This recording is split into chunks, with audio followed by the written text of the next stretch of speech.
Assalamu alaikum, respected teachers and students. This is Muhammad Hassan Shafiq, and as we all know, due to this current pandemic, classes in institutes are not possible. So, as a teacher, we, the faculty members of ICB, along with the coordination of all our managements, we are able now to conduct online classes, and I'll be available as a biology teacher for all kinds of help and guidance the students want from us. Okay, so as you know that this is your textbook, this is how it's like. We'll start with the first chapter, which is respiration. And as you all know, we all are quite familiar with the term respiration. हम सब जानते हैं respiration क्या है. At least college level पे तो हम सबको पता है कि इस प्रोसेस में क्या होता है. Respiration, more precisely called cellular respiration, is a process in which the glucose, which in the form of food, is taken in our cells, and that glucose is eventually broken down to release energy. Since bonds are broken, energy is released. Respiration is a catabolic process. Okay, this respiration और breathing में जो difference है, similarity तो ये है कि दोनों में ऑक्सीजन अंदर ली जाती है बॉडी के सेल्स के, और कार्बन डाइऑक्साइड जो है वो रिलीज़ की जाती है. लेकिन अगर हम स्पेसिफिकली ये बात करें कि जो ऑक्सीजन अंदर बॉडी के जा रही है वो सेल्स के अंदर तक जाकर जो ग्लूकोज है उसको ऑक्सीडाइज कर रही है. We know that glucose, oxygen is a gas which helps in burning, so that glucose will be burned, the bonds will be broken into carbon dioxide which is exhaled, जो बाहर निकलती है, और water which is retained along with the release of energy. तो वो energy जो है ना वो हमारी बॉडी के अंदर हमारे जितने भी वाइटल प्रोसेसेस है उनको कैरी आउट करने के लिए इस्तेमाल होती है.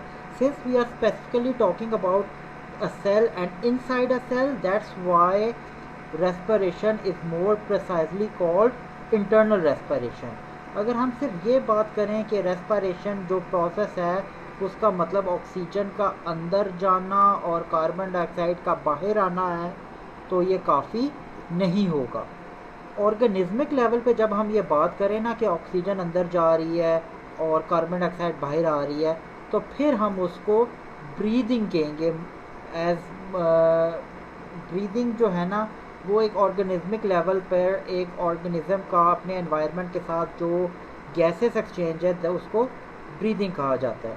तो ये दोनों, ब्रीदिंग और रेस्पिरेशन, ये दोनों आपस में थोड़ी बहुत कंफ्यूजिंग ज़रूर हैं, लेकिन जब हमें हमारा कॉन्सेप्ट इस बात पे होगा कि हमारे बॉडी के अंदर जाने वाली ऑक्सीजन सेलुलर लेवल पे जाके क्या काम कर रही है, उसका ताल्लुक रेस्पिरेशन, स्पेशली इंटरनल रेस्पिरेशन से होगा, और उसका ताल्लुक एनर्जी प्रोडक्शन से है. जबकि हम जब सिर्फ बात करें कि एक ऑर्गेनिज्म अपने सराउंडिंग्स के साथ कौन कौन सी गैसेस को इनहेल और एक्सहेल करता है एनवायरनमेंट के साथ, तो वो कहलाएगी ब्रीदिंग. ठीक है, ये जो चैप्टर है ये डील करता है वेरियस एस्पेक्ट्स ऑफ रेस्पिरेशन से. रेस्पिरेशन जो है ना वो ह्यूमंस के अंदर बॉडी फ्लूइड और आउटर एनवायरनमेंट के दरमियान होता है. ठीक है, एक सेल और उसके सराउंडिंग जो टिश्यू फ्लूइड है, बॉडी फ्लूइड है, ब्लड है, उसके साथ जो उसका एक्सचेंज होता है प्रिसाइजली गैसेस का, ये हमारे अंदर रेस्पिरेटरी सिस्टम कहलाता है. Now going on to the first topic which is properties of a good respiratory surface. हमारी बॉडी के अंदर गैसेस एक्सचेंज बहुत एफिशिएंटली परफॉर्म की जाती है, और गैसेस एक्सचेंज का जो एरिया है जिसके अक्रॉस गैसियस एक्सचेंज होती है उसको रेस्पिरेटरी सरफेस कहा जाता है. और इसके जो हैं वो 5 कैरेक्टरिस्टिक्स हैं, जो सरफेस इन 5 कैरेक्टरिस्टिक्स को रखती होगी वो एक अच्छी रेस्पिरेटरी सरफेस कहलाएगी. So what are the good features of a respiratory surface? Number 1, it should be moist. गीली होनी चाहिए, क्योंकि जो सरफेस मॉइस्ट होगी, वेट होगी, वो एयर को अपने अंदर ट्रैप कर पाएगी। It will be able to trap air within itself, ठीक है। तो अगर एक सरफेस गीली है और हवा जो है ना वो सरफेस को टकराएगी, तो वो जो सरफेस है वो उस एयर को अब्जॉर्ब कर लेगा, ठीक है। और ऑब्वियसली उस सरफेस को उस सरफेस ने सिर्फ उस एयर को ट्रैप नहीं करना, बल्कि अपने थ्रू पास आउट भी करवाना है। इसलिए एक अच्छी रेस्पिरेटरी सरफेस ना सिर्फ मॉइस्ट होगी, बल्कि ऑब्वियसली परमिएबल भी होगी। It should be permeable as well, as you can see in the fifth line mentioned on this second page, that it should be permeable, so that it can allow gases to move from a higher concentration to an area of lower concentration where it is needed. Okay, point number two of a good respiratory surface is, point number one क्या था कि ये moist होनी चाहिए, surface area भी अच्छा हो, moist होनी चाहिए और permeable होनी चाहिए, so that it can easily allow the gas to pass through it. Point number 2 is that it must be thin. Obviously अगर एक surface बहुत thick होगी तो उसमें से diffusion इतनी अच्छी नहीं होगी। थिन होनी चाहिए। जितनी पतली सरफेस होगी, मॉलिक्यूल्स को सरफेस में से पास होने के लिए टाइम भी कम लगेगा, जल्दी पहुंचेगी gas to that area where it is needed. Generally कहा जाता है कि अगर ऐसी एक सरफेस का डायामीटर या जो डिस्टेंस है, थिकनेस है, वो 1 मिलीमीटर या उससे कम होगी तो गैसियस एक्सचेंज एफिशिएंट होगी। मैं आपको बाद में बताऊंगा कि हमारे अंदर जो रेस्पिरेटरी सरफेस है उसकी थिकनेस कितनी है। वो 1 मिलीमीटर से भी काफ़ी कम है, जिसकी वजह से हमारे अंदर, ह्यूमंस के अंदर गैसियस एक्सचेंज बहुत ही अच्छी होती है। तो ये था पॉइंट नंबर 2। पॉइंट नंबर 1 क्या था कि मॉइस्ट हो, परमेएबल हो। पॉइंट नंबर 2 ये है कि थिन हो, कि जो भी गैस है, चाहे वो टिश्यू फ्लूइड से सेल में या सेल से टिश्यू फ्लूइड में जा रहा है, उसकी थिकनेस इतनी ज़्यादा ना हो कि एयर को पास होने के लिए बहुत ज़्यादा उस पर टाइम लग जाए। इट शुड बी थिन होनी चाहिए, और उसकी थिकनेस जो है वो मैंने बता दी है। पॉइंट नंबर 3 या पॉइंट नंबर सी जो है, आप सब जानते हैं कि escaping of molecules through a surface ज़्यादा होगी अगर उसका सरफेस एरिया भी ज़्यादा होगा। अब ऑब्वियसली अगर एक सरफेस का एरिया ज़्यादा होगा तो a larger number of molecules will be able to pass through that surface per unit time. So obviously exchange जितना ज़्यादा होगा, इसी वजह से हमारी जो रेस्पिरेटरी सरफेस है, जो लंग्स के अंदर कॉइल्ड है, उसका सरफेस एरिया भी बहुत ही ज़्यादा होता है। उसका एरिया भी आने वाले टॉपिक्स में मैं आपको बताऊंगा, लेकिन बहुत ज़्यादा है, ठीक है। सो it should have a large surface area in order to accommodate a larger number of molecules to pass through that surface. Number 4 के उसका जो ब्लड सप्लाई है उस सरफेस के थ्रू वो बहुत अच्छी होनी चाहिए। That surface should possess a very good blood supply. हमारे बॉडी के अंदर जो भी ऑक्सीजन अंदर आ रही है या कार्बन डाइऑक्साइड बाहर आ रही है, it travels through the body in the form of blood, ठीक है। ब्लड के अंदर डिज़ोल्व फॉर्म में या मुख्तलिफ फॉर्म्स में जो है ना वो ट्रैवल करती है, लेकिन वो फॉर्म सारी की सारी वाया ब्लड ही हैं। तो ऑब्वियसली अगर वो ऑक्सीजन, क्योंकि वो ऑक्सीजन ब्लड के थ्रू ही ईच एंड एवरी सेल तक पहुंचनी है, और सारी की सारी carbon dioxide each and every cell से ब्लड के थ्रू ही लंग्स तक आनी है। तो ब्लड का जो सप्लाई है, पर्टिकुलरली आप जानते हैं कि ब्लड और टिश्यू के दरमियान जो एक्सचेंज है, चाहे वो न्यूट्रिएंट्स की है या गैसेस की है, that happens through the walls of capillaries. So it should have a good और dense supply of blood capillaries. और पॉइंट नंबर 5 ये है कि एक अच्छा ऐसा गुड वेंटिलेशन मैकेनिज्म हो कि उस सरफेस के अक्रॉस एक्सचेंज, इनटेक और एक्सहेल जो गैसेस का है वो जारी रहे, ठीक है। वेंटिलेशन अच्छी रहे। यानी उस सरफेस के थ्रू ऑक्सीजन भी अंदर आ रही है और उस सरफेस के across at the same time carbon dioxide भी बाहर आ रही है। वेंटिलेशन जितनी अच्छी होगी उतना गैसेस एक्सचेंज भी अच्छा एफिशिएंट होगा।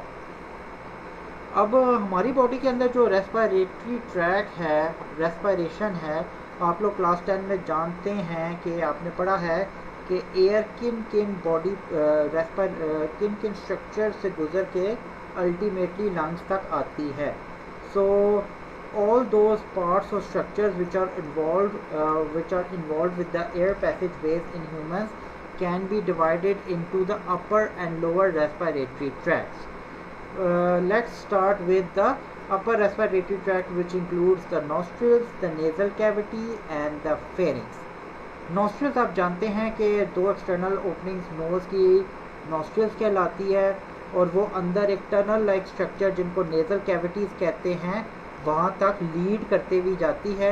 ये नज़ल कैविटीज़ जो है ना ये कॉन्टीन्यूस हैं, लेकिन ये आपस में टच नहीं होती, बल्कि इनके बीच में एक नेज़ल सेप्टम है, एक बारीक सा पर्दा है जो कि इन दोनों कैविटीज़ को अलग अलग करके रखता है।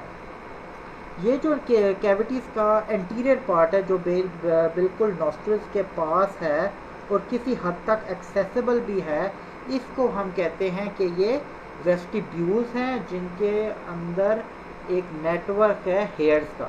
जैसा कि आप सब जानते हैं कि हमारी नॉस्ट्रिल्स के जो एंटीरियर रीजन है वहाँ पर हमें माइन्यूट फाइन हेयर स्ट्रक्चर्स भी नज़र आते हैं, तो ये उन्हीं की बात कर रहे हैं।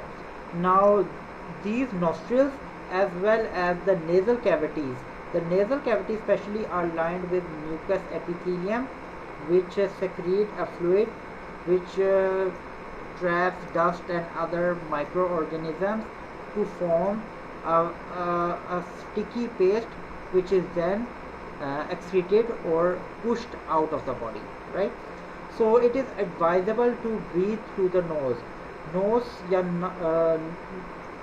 नोज़ से इनहेल करने का बेसिकली हमारे ये फ़ायदा होता है कि the hair in the vestibular region they trap any foreign particles. ये जैसा कि आप लोग सेकंड पैराग्राफ में देख भी सकते हैं, लिखा हुआ है कि हमारे nose hairs mucus and cilia are the fine structures which actually sweep the mucus once it is formed towards the outside, right. ये सीलिया या ये स्ट्रक्चर जो हैं ये हमें आगे ट्रैकिया में भी नज़र आएंगे।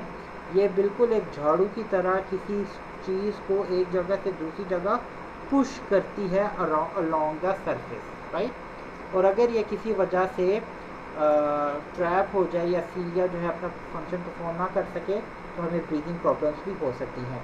एनीवेज, ये जो नोज़ हेयर है और म्यूकस और सीलिया है ये एक डिफेंस मैकेनिज़्म है और ये एक किस्म का जो है ना वो फर्स्ट डिफेंस कह सकते हैं, बिकॉज ये हर एक के लिए जनरली नॉन स्पेसिफिक है। कोई भी डस्ट या पोलन या एलर्जिक पार्टिकल है उसको इधर ही फिल्टर कर दिया जाता है ताकि वो अंदर आपके जो मोर सेंसिटिव एरियाज हैं ऑफ द रेस्पिरेटरी सिस्टम वहाँ तक दाखिल ना हो। एयर के ज़रिए जो नॉस्ट्रिल्स हैं वहाँ से सांस या एयर को इनटेक करने का एक और फ़ायदा ये भी होता है कि आपका जो एयर है, एयर का टेम्परेचर है वो जनरली वार्म हो जाता है, क्योंकि जो आपकी म्यूकस मेम्ब्रेन है उसके करीब जो ब्लड सप्लाई है वो भी बहुत ज़्यादा होती है और हमारा सारा बॉडी टेम्परेचर हमारे ब्लड में है विच इज़ अराउंड 37 डिग्री।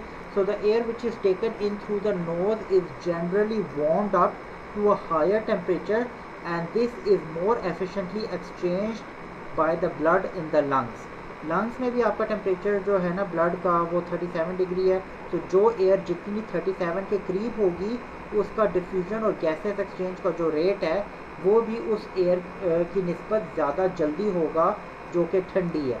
और अगर हम मुंह से सांस लेंगे तो मुंह से सांस अंदर लेकर रहेंगे तो वो हवा हमारे सलाइवा के साथ मज़ीद ठंडी हो जाएगी और गैसेस एक्सचेंज को थोड़ा डिले कर सकती है, ठीक है।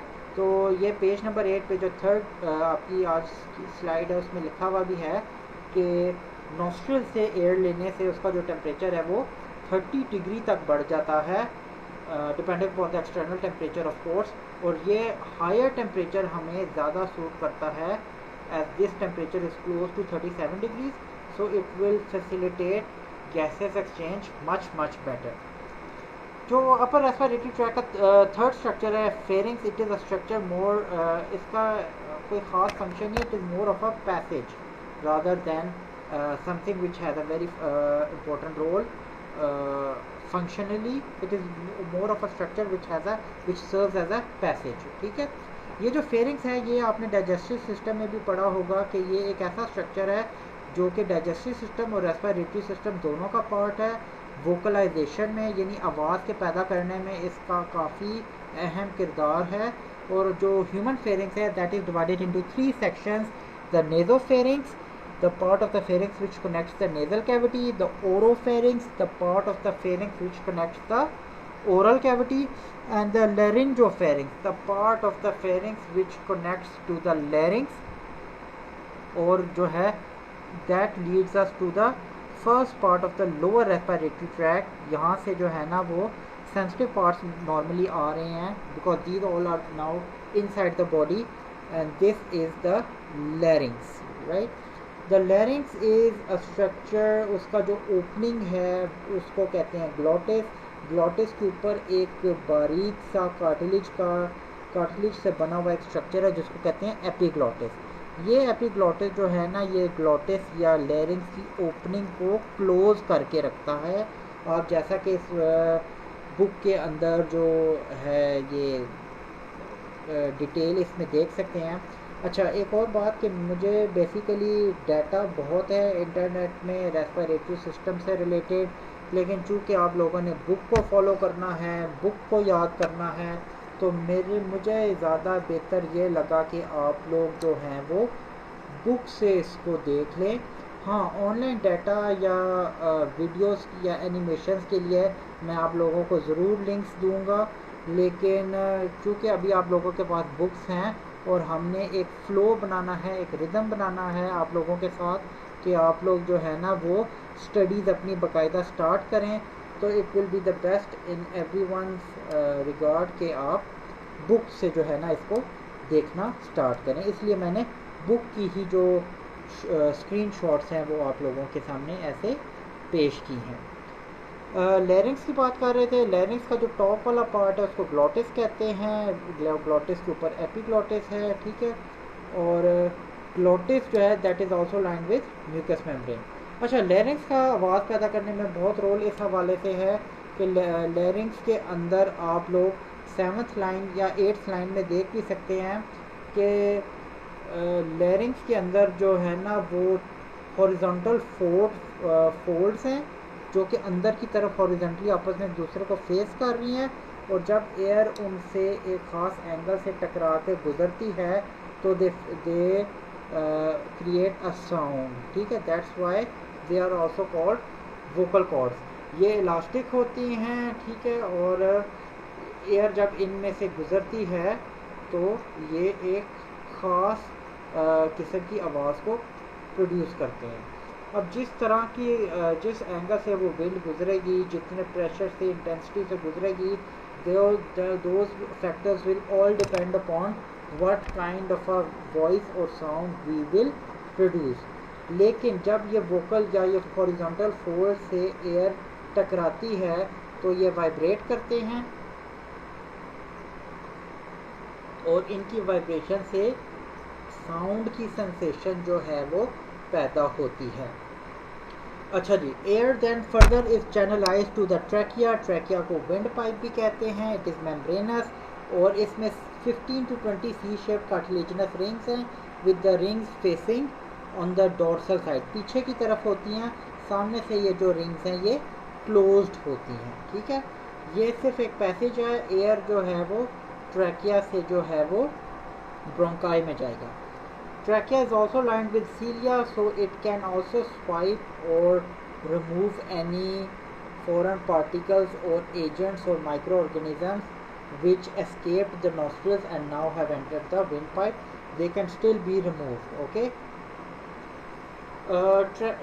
ब्रोंकाई जो हैं वो basically The trachea divides into two smaller tubes called bronchi, the primary bronchi, which they then divide into the secondary bronchi when they enter the lungs.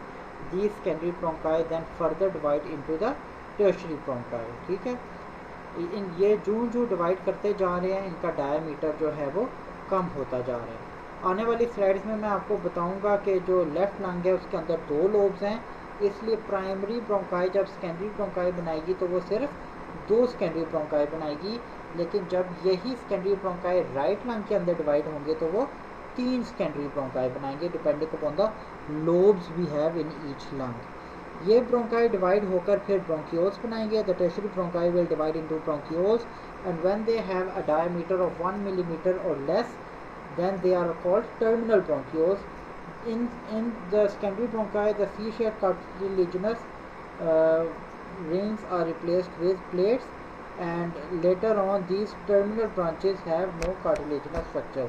Gradually ये bronchioles जो है ये cartilage अपना lose करते जाते हैं और इनकी जगह smooth muscle जो है ना ये replace करते हैं। The terminal bronchioles then lead to the respiratory bronchioles, okay, and these respiratory bronchioles then end into blind sacs called alveolar ducts, and many alveolar ducts at a particular area region form an alveoli, which are the ultimate and final site for gaseous exchange.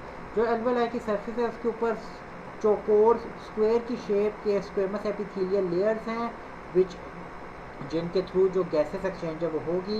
In alveoli के ऊपर blood supply भी बहुत ज़्यादा है और इन alveoli की जो thickness है मैंने बताया था कि 1 मिलीमीटर या इससे कम एक अच्छी थिकनेस कंसिडर होगी, लेकिन हमारे अंदर ये 0.1 माइक्रोमीटर है, यानी 1 माइक्रोमीटर का भी अराउंड 1000 पाथ। तो इतनी छोटी इतनी बारीक सरफेस से ज़ाहिर है गैसेस एक्सचेंज बहुत अच्छी होगी और इनका एरिया भी बहुत ज़्यादा है। एल्वेओलाई जो है ना इनको अगर एक लंग्स की जो एल्वेओलाई उनको खोला जाए तो ये तकरीबन एक टेनिस फील्ड को भर देते हैं, ठीक है। तो you can now imagine how large the area is, right. Collagen and elastin proteins are also present in the walls which contribute to the spongy nature of the alveoli. ये आपने याद रखना कि लंग जो है ना वो खुद एक्सपैंड और कॉन्ट्रैक्ट नहीं कर सकते, लेकिन इनके साथ कुछ मसल्स अटैच्ड है जिनका मैं जिक्र करूँगा थोड़ी देर बाद, और ये मसल्स जो है ना इनकी कॉन्ट्रैक्शन और रिलैक्सेशन से लंग्स या आगे और ऊपर की तरफ उठेंगे या पीछे और नीचे की तरफ। एक्सटर्नल स्ट्रक्चर लंग्स का अगर आप देखें, मैंने बताया था राइट लंग में 3 लोब्स हैं, ठीक है, जैसा कि आपको डायग्राम 14.4 में नज़र भी आ रहा है। लेफ्ट लंग में 2 हैं, सुपीरियर और इंफीरियर, और राइट में एक मिडल लोब भी होता है। दोनों लंग्स के दरमियान वाली जगह को मीडियास्टिनम कहते हैं, ठीक है। और हर लंग के किडनी की तरह एक जहाँ से प्राइमरी ब्रोंकाई लंग के अंदर दाखिल हो रही है, ये बेसिकली जो है ये एक डिप्रेशन या एक ट्रायंगुलर कॉन्वेक्स सरफेस बनाती है जिसको हिलम कहते हैं, ठीक है। The hilum is a triangular shape depression on both the lungs where the blood vessels and the bronchi enter the lungs. Mechanism of breathing जो है इसको जो है अब हम देखते हैं। मैंने बताया था कि लंग्स खुद एयर को पुश नहीं कर सकते, ठीक है, लेकिन उनको मूव कराने के लिए कुछ मसल्स अटैच्ड होते हैं जिनको इंटरकोस्टल मसल्स कहते हैं। These muscles are between the ribs, the external and the internal, ठीक है। These muscles, the contraction and relaxation of these intercostal muscles brings about 2 important phases of respiration, which are inspiration, the intake of air, and the expiration. इनमें difference बहुत दफ़ा पूछा जाता है, तो आपने जो है ना इसको बहुत गौर से सुनना है। Inspiration is the process of intake of air. जब हवा हम अंदर लेकर जाते हैं तो चेस्ट कैविटी का वॉल्यूम बढ़ जाता है, जिसकी वजह से चेस्ट कैविटी के नीचे जो एक मस्कुलर बारीक शीट है डायाफ्राम की, वो फ्लैटेंड हो जाती है, कम डोम शेप्ड हो जाती है, ठीक है। एक्सटर्नल इंटरकोस्टल मसल्स कॉन्ट्रैक्ट करेंगे और इंटरनल इंटरकोस्टल मसल्स रिलैक्स करेंगे। इसकी वजह से चेस्ट कैविटी का वॉल्यूम जो है ना वो बढ़ जाएगा। चेस्ट कैविटी के वॉल्यूम बढ़ने से प्रेशर कम हो जाएगा। जब ये प्रेशर बाहर के एटमॉस्फेरिक प्रेशर से कम होगा तो एयर तेज़ी से कहाँ रश करेगी, अंदर की तरफ, और लंग्स को इन्फ्लेट कर देगी, फुला देगी। इस प्रोसेस को हम कहते हैं inspiration. Moving on to the next page, the next slide. Expiration या एक्सहेलेशन में क्या होता है, बिल्कुल रिवर्स, कि डायाफ्राम जो कि कम डोम शेप था, ये ज़्यादा डोम शेप हो जाएगा, ठीक है। क्यों होगा ये ऐसे, क्योंकि अब जो है ना एक्सटर्नल इंटरकोस्टल मसल्स रिलैक्स करेंगे और इंटरनल कॉन्ट्रैक्ट करेंगे। जब इंटरनल कॉन्ट्रैक्ट करेंगे तो चेस्ट कैविटी का वॉल्यूम कम हो जाएगा। जब वॉल्यूम कम हो जाएगा तो प्रेशर ज़्यादा हो जाएगा, और ये प्रेशर जब बाहर के प्रेशर से ज़्यादा होगा तो ये तो एक नेचर्स फिनोमेना है कि the molecules of gases or any substances, even temperature, whatever parameter it is, it will always move from an area of high to an area of lower concentration. Same will happen with the case of air. In this case, the air which now is rich in carbon dioxide will move from the lungs back into the environment. This is expiration. ठीक है, इसको पढ़ लेना, बहुत easy words में मैंने आपको बताया है, ठीक है। मिनिमम आप लोगों को 3 डिफरेंसेस इन दोनों प्रोसेसेस के दरमियान नज़र आने चाहिए। डायग्राम को जल्दी से देखते हैं। इंस्पायरेशन में आपको जो है ना वो पता चल रहा है कि कम डोम शेप्ड है, और एक्सपायरेशन में ज़्यादा हो रहा है, ठीक है। डायफ्राम ऊपर की तरफ उठता है एक्सहेलेशन में, जिसकी वजह से प्रेशर पड़ता है, रिब केज जो है ना वो कंप्रेस होता है और एयर बाहर की तरफ पुश होती है। रेस्पिरेटरी वॉल्यूम जो है ना वो लंग्स के अंदर इतने ज़्यादा चेंजेस आने की वजह से कोई एक बाकायदा वॉल्यूम तो नहीं होगा, लेकिन वो एयर जो कि हर वक्त लंग्स के अंदर रेस्ट की हालत में आपके अंदर जा रही है, that is called tidal volume, ठीक है। ये 500 मिलीलीटर होती है, और ये जो है ये आपकी फ़िज़िकल एक्टिविटी पे डिपेंड करती है कि किस एक्टिविटी। ज़ाहिर है अगर आप कोई ऐसी एक्टिविटी कर रहे हैं जिसमें आपकी ऑक्सीजन इनटेक ज़्यादा है तो ऑब्वियसली आपका टाइडल वॉल्यूम भी ज़्यादा हो जाएगा। एक गहरे सांस के सूरत में ये टाइडल वॉल्यूम 3000 मिलीलीटर या 3 लीटर तक भर सकता है, 6 times the average tidal volume.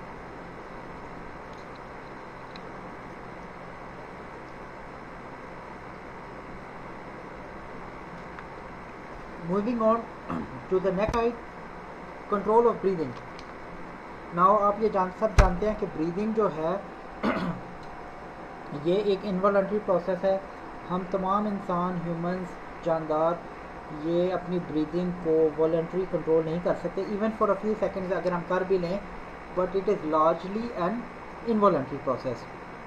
और ब्रेन का वो पार्ट जो normally in automatic autonomic responses को डील करता है, that is the medulla, okay. Now if you look at the medulla, the ventral lower part of the medulla actually controls the rate and depth of inspiration, hence it is called the inspiratory center.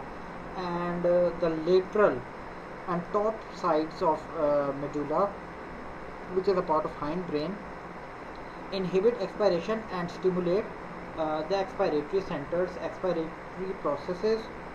और expiration में क्या क्या होता है ये मैंने बता दिया है, इसलिए इन रीजन्स को हम एक्सपायरेटरी सेंटर कहते हैं। तो मेडुला ऑब्लोंगेटा का जो लोअर वेंट्रल पार्ट है that is inspiratory, and the lateral top ventral parts are the top dorsal parts are the expiratory centers of the medulla. Cerebral cortex भी involve हो सकता है, ये डिपेंड करता है कि अगर आपकी rate and depth of respiratory movements consciously और अनकॉन्शियसली इंक्रीज हो रही हैं तो मेडुला के अलावा आपके सेरेब्रल कॉर्टेक्स के अंदर जो न्यूरॉन्स हैं ये वो भी वेंटिलेशन या ब्रीदिंग को कंट्रोल करने के लिए आ सकते हैं।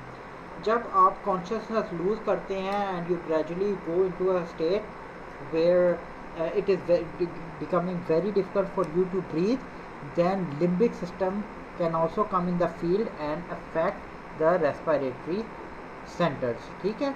तो बेसिकली आपकी जो फिज़िकल स्टेट्स हैं उन पे डिपेंड करता है कि आपकी ब्रेन के कौन कौन से रीजन्स जो हैं वो आपकी ब्रीदिंग को कंट्रोल करेंगे। रेस्ट की हालत में नॉर्मली मेडुला ऑब्लोंगेटा कंट्रोल कर रहा होता है और किसी अनकॉन्शियस और कॉन्शियस हालत में रेस्पिरेटरी मूवमेंट्स को कंट्रोल करने के लिए cerebral cortex can work, okay, and if consciousness is lost and it is very difficult for the body to regain normal functions of breathing, then limbic system, which normally controls our emotions, may also affect the respiratory center. Okay, so this was the first lecture regarding respiration.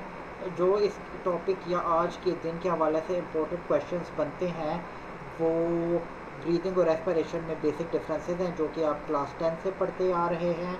Properties of good respiratory surface, the external structure of lungs, the air passageways starting from the nostrils and ending to the alveoli. All students जो कि ये मेरा lecture सुन रहे हैं, they are requested to draw a flow chart starting from the nostrils and ending at alveoli, indicating the movement of air in the form of arrows कि हवा कहाँ से कहाँ किन किन स्ट्रक्चर्स में से गुजरते हुए अल्टीमेटली गैसेस एक्सचेंज के लिए ब्लड तक पहुँचती है. इंस्पायरेशन और एक्सपायरेशन के डिफरेंसेस आपको पता होने चाहिए. एक्सटर्नल इंटरनल किन हालत में कॉन्ट्रैक्ट और रिलैक्स कर रहे हैं, you should be knowing about this. Okay, अभी तक कोई मेजर लॉन्ग क्वेश्चन नहीं आया.